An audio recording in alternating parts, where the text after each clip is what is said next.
بسم اللہ الرحمن الرحیم۔ السلام علیکم۔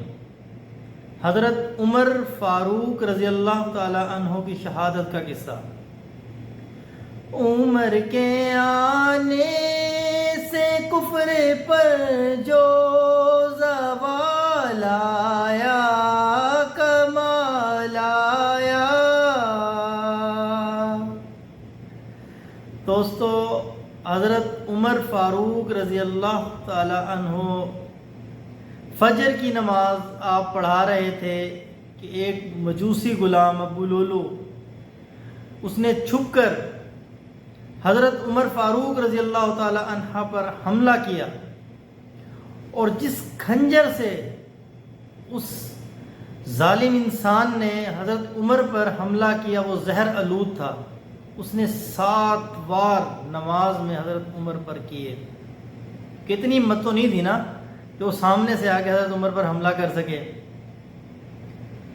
تو کون عمر؟ 22 لاکھ مربع میل پر حکمرانی کرنے والا عمر، جو 22 لاکھ مربع میل کا حکمران ہے، پر کپڑوں پہ 14 پیوند لگے ہوئے ہیں۔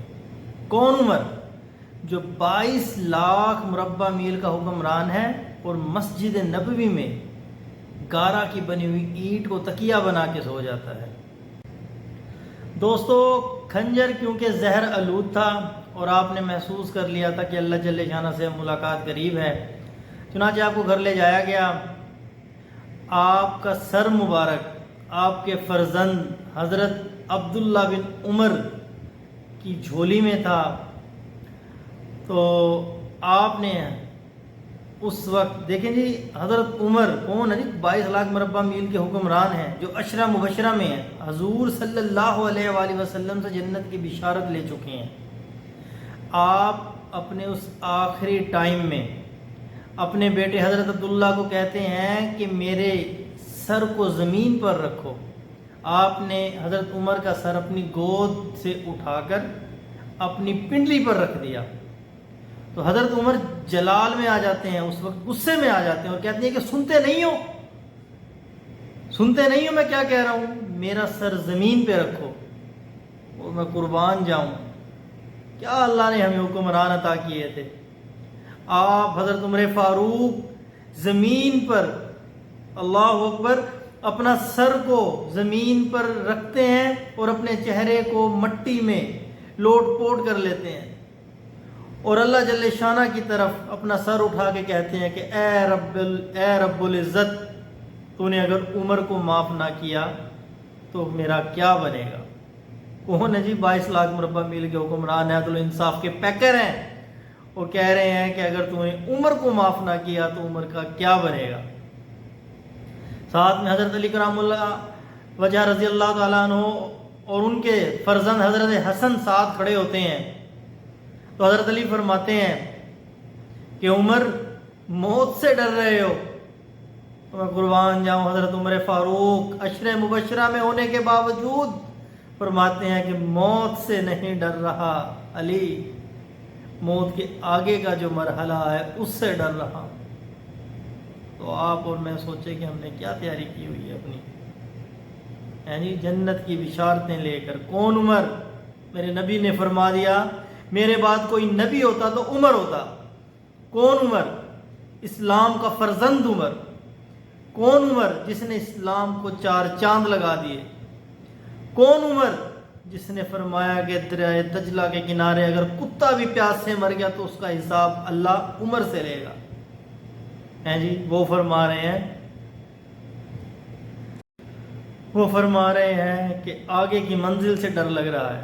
حضرت علی فرماتے ہیں کہ عمر ڈرو نہیں، میں نے بارہا اللہ کے رسول سے سنا ہے کہ حضرت عمر جنت کے جو بڑی عمر کے لوگ ہوں گے ان کے سردار ہوں گے۔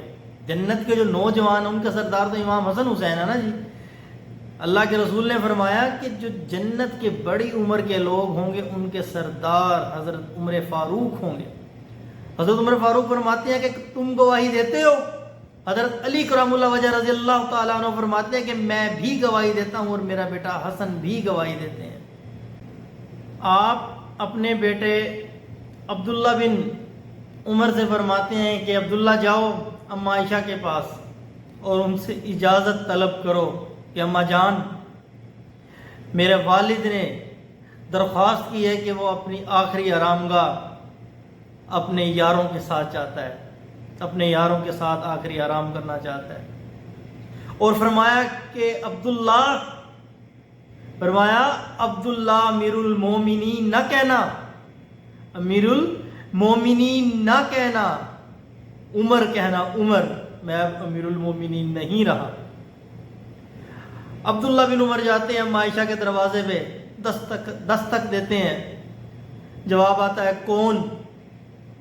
تو آپ فرماتے ہیں کہ اے میری ماں، میں عبداللہ بن عمر، میرے والد نے مجھے بھیجا ہے، آپ نے فرمایا ہے کہ وہ اللہ کے رسول کے پہلو میں اللہ کے رسول کے ساتھ اپنی آخری آرام گاہ جاتا ہے۔ عائشہ فرماتی ہیں کہ عبداللہ، یہ جگہ تو میں نے اپنے لیے رکھی تھی۔ آپ فرماتے ہیں کہ عبداللہ، یہ جگہ میں نے اپنے لیے رکھی تھی، پر عمر اسلام کا وہ فرزند ہے جس نے اسلام کو 4 چاند لگا دیے، میں عمر کو منع نہیں کر سکتی، عمر کو کھلے دل سے اجازت ہے، مرحبا عمر۔ آپ جاتے ہیں کہ ابا جان مبارک ہو، اماں عائشہ نے اجازت دے دی۔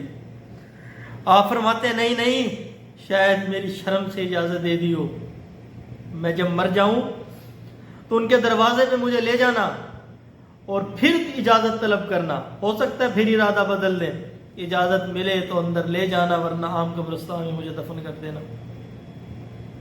اور آپ حضرت عمر فاروق رضی اللہ تعالیٰ عنہ نے وصیت فرمائی کہ میرا جنازہ حضرت صہیب رضی اللہ تعالیٰ عنہ پڑھائیں گے۔ چنانچہ حضرت عمر فاروق رضی اللہ تعالیٰ عنہ کا جنازہ اٹھایا گیا اور اماں عائشہ کے حجرے مبارک پر لے جایا گیا۔ دستک دی دوبارہ، اماں عائشہ سے پھر اجازت طلب کی، اماں عائشہ روتی ہوئی باہر نکل گئی، مرحبا عمر، مرحبا عمر۔ چنانچہ اماں عائشہ کے حجرے میں حضرت عمر کے لیے قبر کی کھدائی شروع کی گئی، تو حضرت عبداللہ بن عباس رضی اللہ تعالیٰ عنہ فرماتے ہیں کہ میرے کندھے پر میں نے محسوس کیا کسی کا ہاتھ ہے۔ جب میں نے مڑ کے دیکھا تو حضرت علی کرام اللہ وجہ رضی اللہ تعالیٰ عنہ رو رہے ہیں، اور آپ نے فرمایا کہ اے عبداللہ، حضرت علی نے فرمایا کہ عبداللہ، میں نے بارہا دفعہ اللہ کے رسول سے سنا، میں ابو بکر اور عمر، میں ابو بکر اور عمر، میں ابو بکر اور عمر۔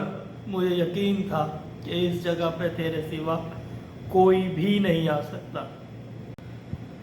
آپ حضرت عمر تو وہ عظیم الشان ہستی تھے کہ ایک مرتبہ آپ گشت کر رہے تھے اپنے غلام کے ساتھ، اپنے خادم کے ساتھ، اور دیکھا کہ جنگل سے دھواں اٹھ رہا ہے۔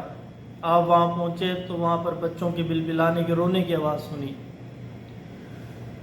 تو وہاں پر ایک ساتھ میں ایک بوڑھی اماں بھی بیٹھی تھی، تو آپ نے اجازت طلب کی اور قریب گئے تو فرمایا اماں جان، بچے کیوں رو رہے ہیں؟ فرمایا کہ بھوک کی وجہ سے رو رہے ہیں، کہ ماں تو کھانا بنا تو رہی ہے، تو انہیں کیوں نہیں کھانا دیتے؟ اس نے کہا کہ بروز قیامت حضرت عمر سے میں سوال کروں گی کہ ہمارا حال نہیں لیتے، تو آپ رونے پڑتے ہیں اور کہتے ہیں کہ اے ماں، عمر کو کیا پتا تمہارے حال کا؟ آگے جب نہیں پتا تو کیوں بنے ہیں ہمارے حمید، کیوں بنے ہیں ہمارے امیر المومنین؟ چنانچہ اس نے کہا کہ اس ہنڈیا کے اندر کوئی سالن نہیں ہے، پتھر رکھے ہیں، میں نے ان کو بہلانے کے لیے پتھر چڑھائے ہوئے ہیں دیگچی میں، کئی دن گزر گئے ہیں۔ چنانچہ آپ فوراً اپنے غلام حضرت عباس کے ساتھ بیت المال جاتے ہیں، وہاں سے ایک تھیلے کے اندر آٹا، گھی، کھجور، جو اس وقت راشن دستیاب تھا آپ لیتے ہیں، بورے میں ڈالتے ہیں اور وہ بورا اٹھاتے ہیں اپنے اوپر۔ حضرت اسلم فرماتے ہیں امیر المومنین، یہ وزن مجھے اٹھانے تھا، کہ نہیں اسلم، کہ قیامت کے دن تو میرا بوجھ اٹھائے گا۔ آپ امیر المومنین جاتے ہیں، اس اماں کی دیگچی میں حلوہ تیار کرتے ہیں اور ان بچوں کو دیتے ہیں۔ آپ امیر المومنین فرماتے ہیں کہ میں نے بچوں کو روتے ہوئے دیکھا تھا تو میرے دل نے چاہا کہ میں ان کو کچھ دیر ہنستے ہوئے دیکھوں۔ جب انہوں نے کھانا کھا لیا وہ ہنسنے لگے تو آپ پھر ادھر سے رخصت ہوئے اور آپ کو فرمایا کہ آپ بیت المال صبح آئیں تو آپ مجھے وہاں پائیں گے۔ جب آپ نے دیکھا کہ ممبر پر جلوہ فروز کون ہے، وہی شخص حضرت امیر المومنین حضرت عمر فاروق، تو آپ نے اس بوڑھی اماں کا وظیفہ مقرر کیا۔ اسی طرح ایک اور مرتبہ ایک شخص رات کو خیمہ لگا کے بیٹھا ہوتا ہے، دھواں اٹھتا ہے تو آپ حضرت عمر فاروق گشت کے دوران دیکھتے ہیں کہ دھواں اٹھ رہا ہے، جا کے دیکھتے ہیں کہ کون مہمان آیا، تو آپ اجازت طلب کرتے ہیں، آگے جاتے ہیں، پوچھتے ہیں کہ کون ہو؟ اس نے کہا کہ امیر المومنین کا میں مہمان ہوں، میری بیوی حمل سے امید سے ولادت قریب ہے، اسی لیے ادھر ہی خیمہ لگا لیا، صبح امیر المومنین کے پاس میں نے جانا مدد کے لیے، مدد طلب کرنے کے لیے۔ تو آپ فوراً اپنے گھر واپس مڑتے ہیں اور اپنی بیوی اپنی زوجہ سے کہتے ہیں کہ ایک بڑا ہی نیکی اور بھلائی کا کام ہے، کرنا ہے، وہ تھے ہی نیکی کرنے کے لیے، جی پیدا ہی نیکی کرنے کے لیے ہوئے ہیں آپ۔ تو آپ کی زوجہ وہ آپ فرماتے ہیں کہ ایک ولادت ہونے والی ہے دوست کے یہاں، تو چلو ساتھ چلو، تو آپ کچھ گندم کچھ گھی ساتھ لے جاتی ہیں اور جنگل میں پہنچتی ہیں۔ آپ حضرت عمر فاروق کو گھی اور وہ گندم کے دانے دیتی ہیں اور کہتی ہیں کہ انہیں گرم کر کے دیں۔ اب حضرت عمر فاروق آگ جلا رہے ہیں اور وہ گھی کو گرم کر رہے ہیں، دھواں 14 لاکھ مربع میل کا حکمران کی داڑھی سے دھواں نکل رہا ہے، اور وہ شخص کہتا ہے پہلے کبھی تو نے گھی گرم کیا؟ آگے کوشش کر رہا ہوں یار۔ وہ کہتا ہے کہ تیری بیوی نے پہلے بھی کبھی کسی کی ولادت کیا؟ کہ یار پتہ نہیں ہے جی۔ حضرت میں ذرا کنٹرول نہیں ہو رہا، تو جب ان کے ہاں ولادت ہو جاتی ہے اور اندر سے آواز دیتی ہے امیر المومنین مبارک ہو، آپ کے دوست کے ہاں بیٹا پیدا ہوا ہے، تو شخص کے اوپر سختہ طاری ہو جاتا ہے کہ آپ امیر المومنین ہیں، ایسے اللہ نے ہمیں حکمران دیے تھے اور ہمارا پوری دنیا میں نام تھا، آج ہم ذلیل و خوار ہو کے رہ گئے ہیں۔ آپ امیر المومنین اس زخم کی وجہ سے 3 دن آپ تکلیف میں رہے، اور اس کے بعد آپ یکم محرم الحرام کو آپ نے جام شہادت نوش کی اور اللہ جل شانہ سے آپ نے ملاقات کی۔ آپ نے خلافت کا وزن 10 سال 5 ماہ اور 21 دن آپ نے خلافت کا وزن اٹھایا، اور آپ کے بعد پھر ہمارے تیسرے خلیفہ حضرت عثمان غنی رضی اللہ تعالیٰ عنہ نے خلافت کا وزن اٹھایا۔ اللہ تعالیٰ سے دعا ہے کہ اللہ پاک ہمارے تمام صحابہ پر، بالخصوص 4 یاروں پر، ابو بکر و عمر عثمان و علی پر اپنا فضل کرم و رحم والا معاملہ فرمائے۔ عمر کے آنے سے کفر پر جو زوال آیا کمال آیا۔ اسی طرح جی ایک مرتبہ بیت المال کی چراگاہ کے اندر مختلف صحابہ کے اونٹ چرتے تھے، تو آپ نے جب بیت المال کی چراگاہ کا دورہ کیا تو اس میں کچھ تکڑے قسم کے اونٹ آپ نے دیکھے نا، تو آپ ان اونٹوں کے پاس گئے اور پوچھا کہ یہ کس کے ہیں؟ تو آپ کو بتایا گیا کہ آپ کے فرزند عبداللہ کے۔ تو آپ نے اپنے بیٹے کو طلب کیا، فرمایا کہ عبداللہ جتنے کے یہ اونٹ تو نے لیے ہیں نا، بیت المال سے اتنے پیسے لو اور یہ اونٹ بیت المال میں جمع کرو، آج سے بیت المال کی ملکیت ہے۔ تو ابا جان میں نے تجارت کرنے کے لیے لیے ہیں، لوگ تجارت کر رہے ہیں، میں بھی تجارت کر رہا ہوں کہ نہیں، سب سے جو تکڑے قسم کے اونٹ ہیں نا وہ تیرے ہیں، اور تیرے اونٹوں کو چارہ اس لیے زیادہ ڈالا جاتا ہوگا کہ تم میرا بیٹا امیر المومنین کا بیٹا ہے۔ وہ آپ کے بیٹے مسکرانے لگے، اس نے کہا ابا جان اب کچھ نہیں کر سکتے، یہ تھے جی ہمارے حکمران۔ بس جی اللہ جل شانہ سے دعا ہے کہ اللہ پاک رسول اللہ کے صدقے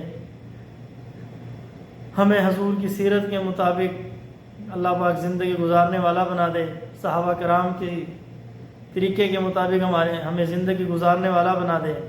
اللہ پاک ہمیں جہاں داخل فرمائے خیر کے ساتھ فرمائے، جہاں سے نکالے خیر کے ساتھ نکالے۔ یا رحمان و رحیم اللہ، آپ خالق ہیں، ہم مخلوق ہیں، اللہ آپ رازق ہیں، ہم فقیر ہیں، اللہ تیرے در کے سوالی ہیں۔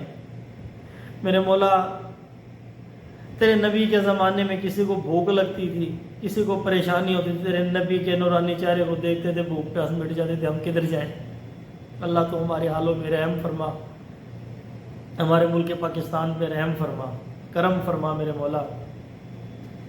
حضرت صدیق کی سیرت کو ہم اپنائیں گے، حضرت صدیق کی سیرت کو ہم اپنائیں گے، پرچم حق و صداقت کا صدا لہرائیں گے، پرچم حق و صداقت کا صدا لہرائیں گے، اپنا تن من دھن نبی کی آل پر لٹوائیں گے، ان کے رستے پر چلیں گے، حق کے ان کے رستے پر چلیں گے، ورنہ جینا ہے حرام، ہم صحابہ کے سپاہی، ہم محمد کے غلام، ان کے رستے پر چلیں گے، ورنہ جینا ہے حرام، ہم صحابہ کے سپاہی، ہم محمد کے غلام، صلی اللہ علیہ وسلم۔ اللہ حافظ۔